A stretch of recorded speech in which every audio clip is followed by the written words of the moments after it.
ক্ষমতার ফিতনা। এই ফিতনা থেকে বাঁচার জন্য সর্বশেষ আল্লাহ তাআলা যুলকারনাইনের ঘটনা বলেছেন। অনেক বড় বাদশা ছিলেন, পৃথিবীতে 4 জন বাদশা গোটা বিশ্ব শাসন করেছেন, 2 জন কাফির 2 জন মুমিন।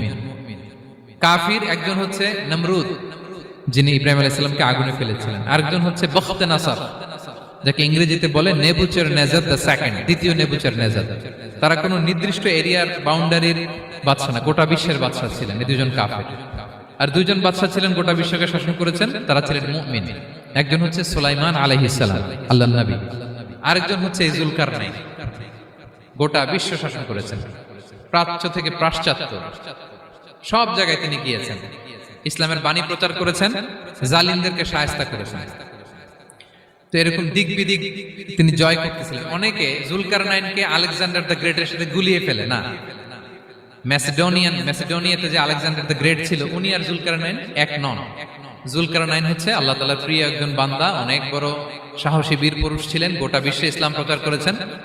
করতে করতে করতে করতে অনেক বড় ঘটনা, আমি সব শেষের ঘটনাটা বলি। উনি জর্জিয়া, বর্তমান যে জর্জিয়ার তিবলিসি এরিয়া, এখানে এসে একটা এলাকার সন্ধান পেলেন, যারা ওনাকে এসে বলল যে এখানে একটা জঙ্গলি গ্রুপ আছে যাদের নাম ইয়াজুজ মাজুজ, তারা এসে আমাদের উপর হামলা করে। হে যুলকারনাইন, আমরা আপনাকে ট্যাক্স কালেক্ট করে দিচ্ছি, আপনি তাদের মাঝে আর আমাদের মাঝে একটা প্রাচীর তৈরি করে দেন।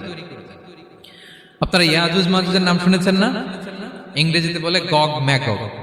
নূহ আলাইহিস সালামের 4 সন্তান ছিল, হাম, সাম, ইয়াফাস, কানাআন। এই ইয়াফাসের বংশধর হচ্ছে ইয়াজুজ মাজুজ, জঙ্গলি, হাজার হাজার শুধু বংশ বিস্তার করে। তারা এসে লোকালয়ে মানুষের উপর আক্রমণ করে, তাদের গবাদি পশু এগুলো ছিনিয়ে নেয়, ফলমূল খেয়ে ফেলে।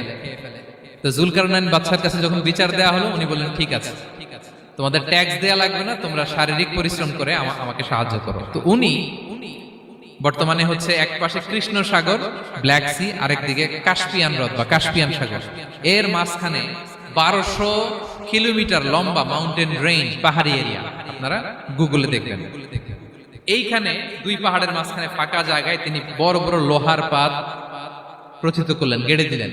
এরপরে তামা, সীসা গালিয়ে বিশাল একটা ওয়াল তৈরি করলেন। এটা যুলকারনাইন উনার বানানো ওয়াল বা ড্যাম, প্রাচীর। এখন আর ইয়াজুজ মাজুজ আসতে পারে না, ওরা আর আসতে পারে না।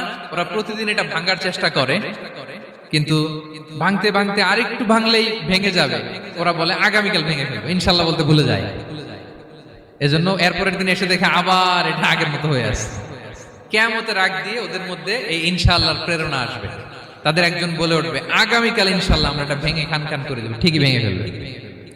তখন তারা ভেঙে চুরে কুটি কুটি ইয়াজুজ মাজুজের দল এসে হামলে পড়বে। সামনে পড়বে তাবারিয়া সাগর, একদল এসে তাবারিয়া সাগর এমন ভাবে খাবে, এই দল যাওয়ার পরে আরেক দল এসে এখানে যে সাগরে যে পানি ছিল এটা কল্পনাই করতে পারবে না।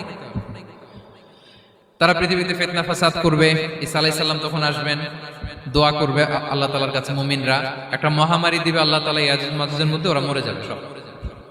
এরপর বিশাল এক পাখি এসে তাদেরকে আল্লাহর মর্জি মাফিক এমন এক জায়গায় ফেলে আসবে, কেউ জানবে না। তো তারা যে পচে গলে মাটির সাথে মিশেছিল, এই গলিত লাশ থেকে মাটি খুব উর্বর হয়ে যাবে। এরপর আল্লাহ তাআলা পৃথিবীর মধ্যে বারাকা দিবেন, কিছু রোপণ করলে তাড়াতাড়ি ফুলে ফেপে বড় বড় ফলমূল হচ্ছে। তো এটা কিয়ামতের আলামতের অন্য কোনো আলোচনায় হয়তো আমরা বলবো। তো যুলকারনাইন তিনি বিশাল এখানে প্রাচীর তৈরি করে দিয়েছিলেন, এবং প্রাচীর তৈরি করে দিয়ে তাদেরকে বলেছিলেন যে যতদিন আল্লাহ তাআলা চাইবেন এটা থাকবে, এবং যেদিন আল্লাহ তাআলার আদেশ আসবে এটা ভেঙে খান খান হয়ে যাবে। তার মানে দেখেন, এত পাওয়ারফুল, এত শক্তিশালী, এত ক্ষমতাধর হওয়ার পরেও তিনি তার ক্ষমতাকে কার দিকে ফিরিয়ে দিয়েছেন?